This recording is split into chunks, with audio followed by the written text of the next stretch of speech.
Lyra had always felt the wind as more than just air moving across her skin. It was a companion, a guide, a voice she could follow with the certainty that she belonged to the skies. Her cybernetic wings, gifts of human ingenuity, had allowed her to soar higher and farther than most humans ever dared. On the frontier planet of Elara, a place where jagged cliffs met endless skies and forests stretched beyond the eye, she had discovered freedom in every gust and updraft. But freedom, she was learning, could be fragile. The crash had been sudden. One moment she was gliding smoothly above the emerald canopy, feeling the gentle tug of gravity as her wings adjusted to the thermals, and the next, a violent jolt threw her off balance. Her wings, sophisticated and delicate, had failed mid-flight, the mechanisms locking in ways they were never meant to. She tumbled down through the clouds, a helpless human caught in the indifferent sky, and landed harshly among the twisted roots of the ancient forest. Pain shot through her body, and fear, sharp and unfamiliar, gripped her heart. When she awoke, it was to the smell of antiseptics and the soft hum of machines. Her wings, those magnificent instruments of flight, lay broken beside her like discarded metal feathers. Engineers and scientists from the nearby colony had found her, and they moved around her with quiet efficiency. They were fascinated by her bio-augmented wings and by the human determination that had carried her through the crash alive. Lyra's pride had been bruised almost as deeply as her body, but she recognized that survival alone was a kind of victory. The days that followed were a mixture of pain and curiosity. She learned about every part of her wings, from the jointed servos to the filaments that simulated muscle movement. The scientists explained their plans to her, speaking with excitement about ways to improve what had once been a marvel of technology. Lyra listened, her mind racing with the possibilities, imagining herself not only flying again but flying better. She felt that same familiar thrill, that intimate connection with the sky, flickering once more within her chest.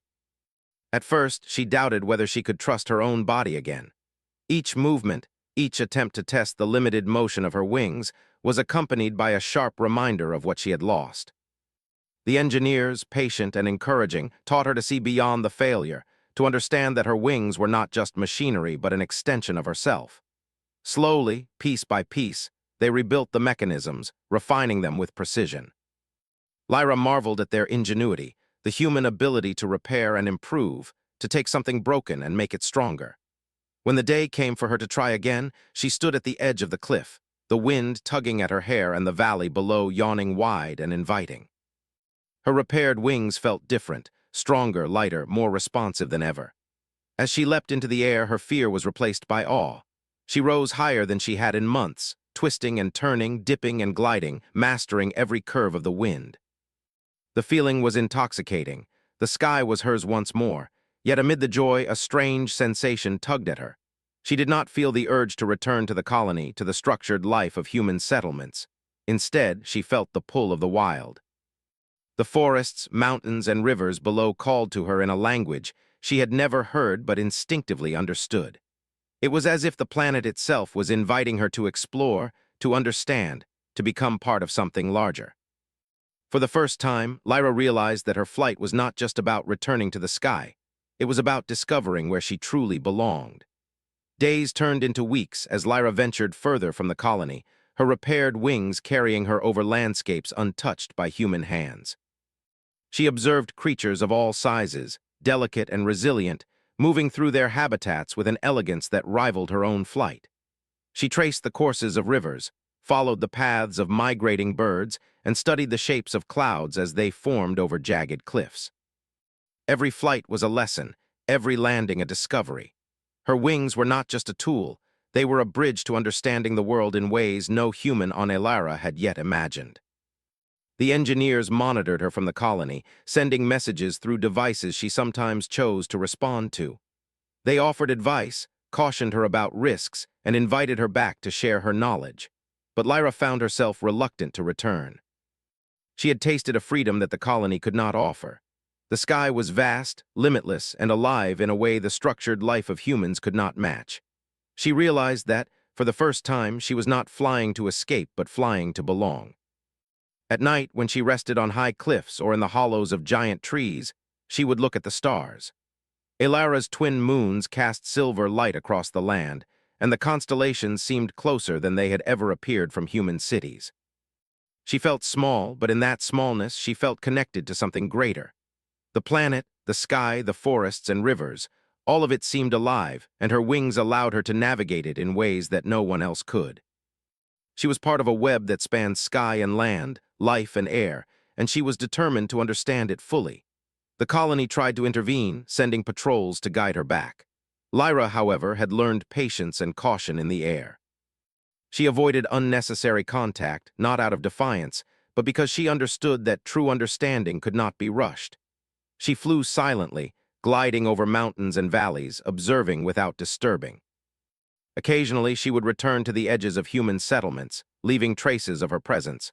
A shadow crossing a cliff, a sudden glimpse of wings catching the sun, but never lingering. She had found a rhythm between human civilization and the wild world, a balance that was entirely her own. Her wings, once broken, had become more than a means of flight. They were a symbol of human resilience, ingenuity, and adaptability. They were proof that failure was not the end, but a step toward something greater. And as Lyra soared over forests and rivers, over canyons and cliffs, she understood something fundamental. The true power of humanity was not in domination or control, but in the ability to adapt, to innovate, and to harmonize with the world around them.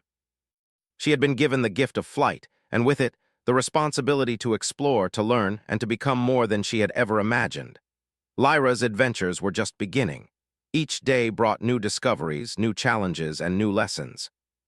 She had reclaimed the sky, and with every glide and dive, she claimed a piece of herself that had been lost in the crash. The wildness of Elara, once intimidating and unknown, had become a canvas for her human spirit, a place where ingenuity, courage, and curiosity could flourish.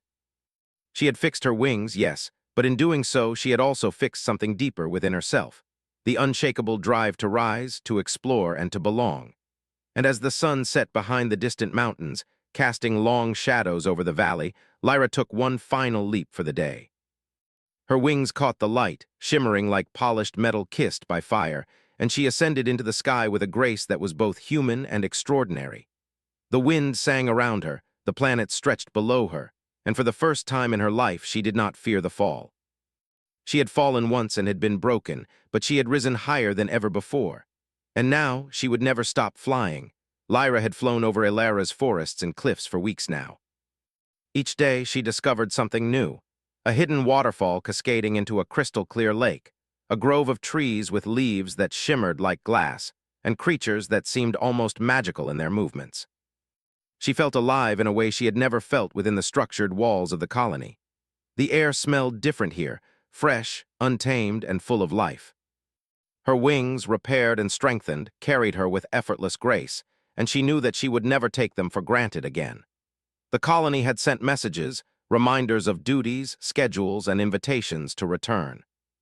Scientists asked her to share her discoveries, engineers requested her feedback on new wing designs, and friends expressed concern for her safety.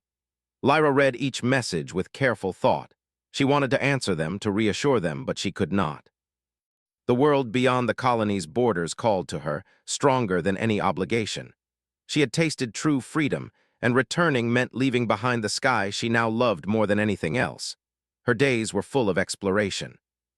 She would rise with the first light, feeling the warmth of the twin suns on her wings, and glide across the forests. She learned the patterns of the wind, how it changed between valleys and cliffs, how thermals could lift her effortlessly.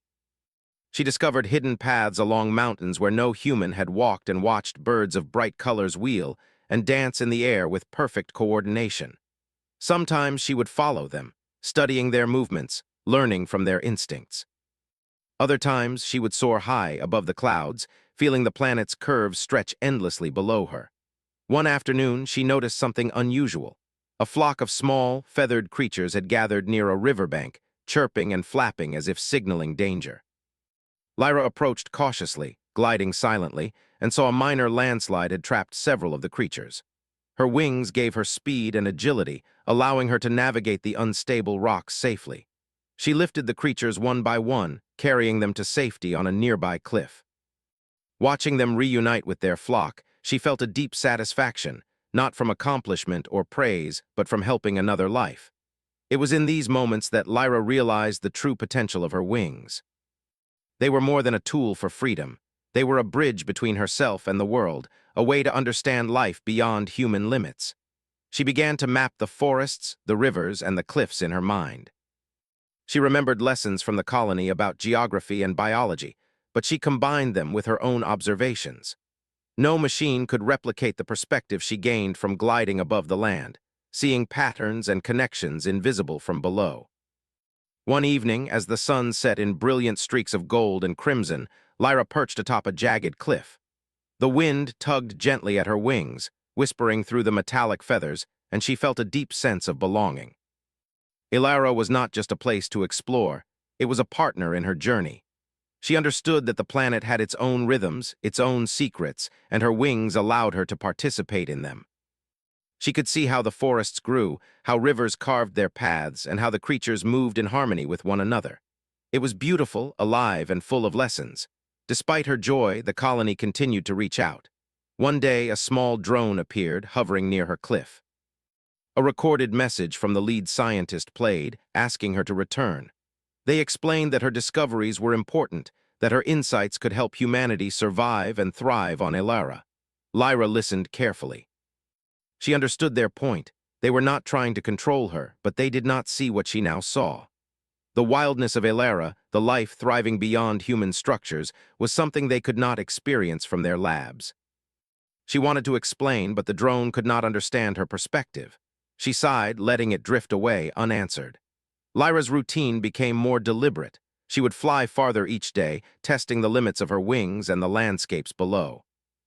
She discovered a canyon hidden between two high cliffs, its depths filled with glowing plants that illuminated the darkness like 1,000 lanterns. She ventured into the canyon carefully, finding a network of caves that were home to strange, bioluminescent creatures. Observing them, she realized that life adapted in ways humans rarely considered. Nature, unrestricted by human plans, was endlessly inventive. The more she explored, the more Lyra felt a responsibility, not to the colony, but to the planet itself. She began documenting her observations in a small, portable device, recording patterns of wind currents, animal behaviors, and plant growth. Her hope was that someday, humanity could learn from the world she was exploring, not dominate it.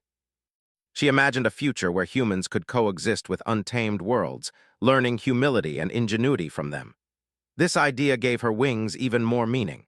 One day, while soaring above a dense forest, she noticed smoke rising in the distance. Curiosity and caution guided her closer. She discovered a group of colonists who had ventured too far from the safety of the main settlement. They were trapped on a ridge by a minor rockfall, unable to descend safely. Lyra felt a surge of tension, her first real challenge involving other humans outside the colony. She had never thought of herself as a rescuer, yet her wings gave her abilities no one else had. Without hesitation, she swooped down, assessing the safest paths to carry each person. One by one, she guided them down to a stable area, offering calm words and reassurance. The humans looked at her in awe, not just because of her wings, but because of her courage and composure. She realized in that moment that freedom and responsibility could coexist. She was not bound by human rules, but she could still make a difference. Her flight was not only for herself, it could serve others when it mattered. After the rescue, the colonists urged her to return with them to the settlement. They praised her skills and insisted that she was needed among humans. Lyra thought carefully, her wings flexing instinctively in the wind. She admired them, respected their perspective, but she could not abandon the skies, the forests, and the wild planet that had become a part of her. She explained calmly, "I cannot live in the settlement. I belong up there in the air with the land." Her words were firm, yet gentle, carrying the weight of her conviction. Days turned into weeks, and Lyra's bond with Ilara grew stronger. She began to anticipate seasonal changes, knowing when rains would swell rivers and when winds would become turbulent. She started experimenting with aerial maneuvers, testing her wings' limits while observing how the planet reacted. Trees bent under storms, birds adapted their flight patterns, and even small creatures changed behaviors in response to shifting conditions. Lyra learned to adapt as well, not forcing her presence upon the land, but moving in harmony with it. Her solitude was not loneliness. She conversed with birds, marveled at sunsets, and spoke to rivers as if they could understand. Her thoughts were accompanied by constant motion, gliding, soaring, and banking through the air. She discovered joy in small details: a flock of shimmering birds that danced in patterns she could mimic, a waterfall whose mist painted rainbows across the cliffs, or a grove of flowers that opened only at dawn. Each moment reminded her why she had chosen this life over returning to the settlement. Occasionally, she would return near the edges of human territory, leaving traces of her presence for the colony to see. A shadow crossing the cliff, a sudden glimmer of wings catching the light, or the gentle sound of wind whispering through trees, these were her messages. She wanted them to know she was alive, thriving, and learning. She was part of humanity, yet she had evolved beyond it, embracing a world that humans could admire but not yet fully inhabit. Lyra's existence became a blend of exploration, discovery, and quiet teaching. She experimented with flight patterns, observing how her wings could generate lift from subtle currents, and began sketching ideas for wing enhancements, not for herself, but for future humans who might follow. She imagined a day when humanity would come to Lyra not as conquerors, but as partners in exploration. Her wings, broken once and repaired, were a symbol of hope, ingenuity, and the potential of the human spirit. As the twin suns rose one morning, casting golden light across the vast forests, Lyra launched into the air with renewed vigor. She felt connected to every living thing beneath her wings, from the smallest insects to the tallest trees. She realized that freedom was not simply escaping boundaries. It was understanding the world, adapting to it, and contributing to its harmony in ways humans had not yet imagined. Her wings had restored more than her flight. They had restored her purpose, her curiosity, and her vision of what humanity could achieve when unbound by fear or limitations. And as she soared higher and higher, feeling the wind tug and lift her effortlessly, Lyra knew she had made a choice that could not be undone. She would not return to the settlement, not because she rejected humanity, but because she had found a place where humanity's ingenuity and courage could shine in ways no colony could contain. The sky, the forests, and the wildness of Lyra had claimed her heart, and she would never leave it. Lyra had grown more confident in her life above the forests and cliffs of Lyra. Her wings, fully repaired and stronger than ever, carried her effortlessly through winds that would have grounded others. She had explored rivers, valleys, and mountain peaks no human had ever visited. Each day she learned something new: how creatures adapted, how weather shaped the land, and how her own body could move in harmony with the sky. The world beneath her was alive, intricate, and breathtaking, and she felt as if she belonged to it more than anywhere else in the human settlements below. Yet, she could not ignore the colony forever. One morning, while gliding over a canyon she had not yet explored, she noticed a human research team stranded on a narrow ledge. A sudden landslide had blocked their path to safety. Their small shouts reached her ears, carried on the wind. Lyra felt a surge of urgency. She had avoided humans for weeks to preserve her freedom, but she could not let them perish. Her wings, once broken, were now her greatest strength, allowing her to act where others could not. She descended carefully, scanning the ledge and surrounding cliffs.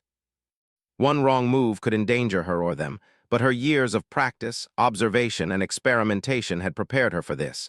She calculated each swoop, each adjustment of her wings, and approached the ledge with precision. The humans looked at her with awe and a hint of fear. Lyra smiled gently. She did not come to intimidate them, she came to help. One by one, she guided the humans to safety, using her wings to lift and stabilize them as they moved down to safer ground. They clung to ropes and branches as she maneuvered around jagged rocks. Her careful coordination and courage impressed even the most experienced members of the team. By the time they reached solid ground, the group was exhausted but unharmed. They thanked her profusely, but Lyra shook her head. Words could not describe her joy. Her wings were not only a symbol of freedom, they were a tool to protect and help others. After the rescue, the research team insisted that she return with them to the settlement. They spoke of recognition, safety, and the chance to contribute her knowledge. Lyra listened, but the offer no longer tempted her. She had learned that true contribution did not always require proximity to human settlements. She had built something more valuable than recognition, a way to live fully, freely, and with purpose. She explained patiently that she could not return, that her place was in the skies and forests of Elara. The humans seemed to understand, though a flicker of regret passed over their faces. As the suns dipped toward the horizon, Lyra perched on a cliff overlooking a vast valley. She watched shadows stretch over the forests, rivers glinting in the fading light. Her thoughts wandered to the lessons she had learned. Human ingenuity had repaired her wings, yes, but it was her own perseverance, curiosity, and courage that allowed her to thrive. She realized that humanity's greatest strength was not simply technology or knowledge. It was the ability to adapt, to push boundaries, and to create meaning even in unfamiliar worlds. Lyra's nights were peaceful. She often camped on high cliffs or within natural alcoves, listening to the whispers of wind through the trees and the quiet songs of nocturnal creatures. Elara was alive in ways the colony could not fully understand. Every sound, every movement, every flicker of light in the forest held information if one observed carefully. Lyra recorded her observations in small journals and digital devices, mapping patterns of life and wind currents, noting behaviors of creatures, and charting safe passages through the rugged terrain. Her life became a careful balance of flight, observation, and reflection. One day, while exploring the edge of a dense jungle, Lyra encountered a massive tree she had never seen before. Its trunk was wide enough to shelter a small village, and its leaves shimmered with colors she could not name. She circled it from above, marveling at the way smaller plants and creatures interacted around it. It became clear to her that this tree was a center of life, a hub in the web of the ecosystem. She decided to spend days observing it, noting how creatures used it for food, shelter, and nesting. The discovery thrilled her, not only for its beauty, but for the insight it provided into the complexity of Elara's life. As Lyra explored further, she realized her discoveries had larger implications. She envisioned a future where humans could inhabit planets without destroying them, learning from ecosystems rather than reshaping them entirely. Her wings were no longer just her own. They represented the potential of humanity to innovate responsibly. She could demonstrate that humans did not have to dominate nature to thrive. They could coexist, adapt, and elevate both themselves and the worlds they touched. Weeks later, a severe storm swept over the region. Winds howled and lightning struck the cliffs, sending small landslides crashing below. Lyra felt the tension in the air, the shift of pressure and turbulence. She knew the storm could endanger not only her, but also the scattered research teams still in the valleys. Without hesitation, she took to the air, using her wings to navigate the chaotic currents. The sky was violent and unpredictable, but she moved with precision, guiding researchers and trapped animals to safety. Her heart pounded, her wings strained, but she did not falter. Each movement was deliberate, calculated, and inspired by her understanding of the wind and the land. After hours of careful rescue, the storm passed. Lyra descended to a calm valley and looked around. Everyone she had guided was safe, and the creatures she had protected resumed their normal behaviors. The colony's drones recorded her actions, capturing her courage, skill, and ingenuity. She realized in that moment that her life above the settlement had not isolated her from humanity. It had amplified what humans could achieve when ingenuity, courage, and empathy combined. Word of her deeds began to spread. News reached the colony not as reports of defiance or disappearance, but as admiration for someone who had elevated the potential of humanity. Scientists and engineers studied her observations and flight patterns, realizing that human ingenuity could achieve new heights when paired with respect for the natural world.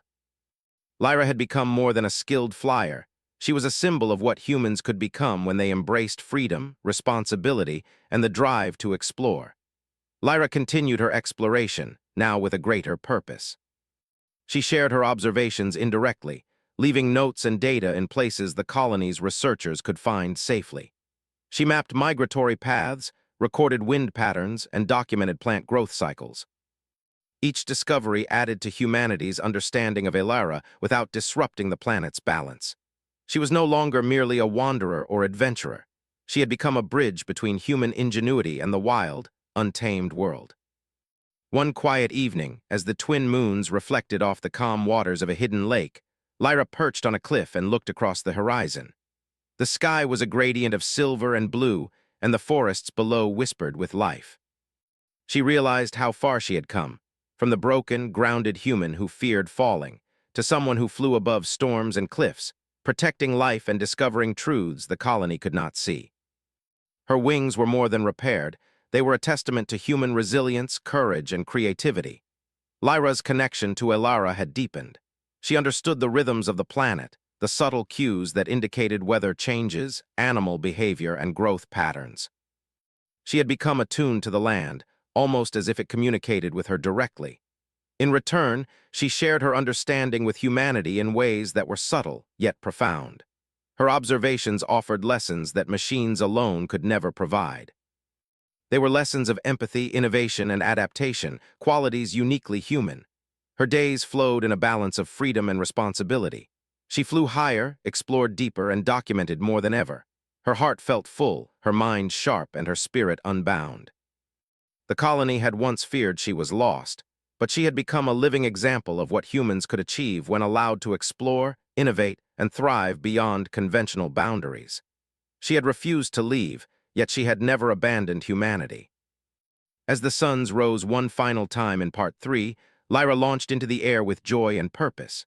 She circled the forests, climbed over cliffs, and glided across rivers, her wings reflecting light in a dazzling display. The planet seemed to respond to her presence, the wind guiding her, the forests parting beneath her flight, and animals observing without fear. She realized that she had found the perfect harmony, a life where her freedom enhanced the world and where her ingenuity could elevate humanity's understanding. Lyra had fixed her wings, yes, but more importantly, she had fixed herself. She had found courage in the air, wisdom in the wild, and a way to contribute without losing her independence. Her story would inspire humans for generations, a reminder that humanity's greatest achievements come not from domination, but from curiosity, empathy, and the refusal to accept limits. And as she soared into the endless sky, free, capable, and alive, Lyra knew that she had finally become more than human. She had become a symbol of the heights humanity could reach when it dared to fly.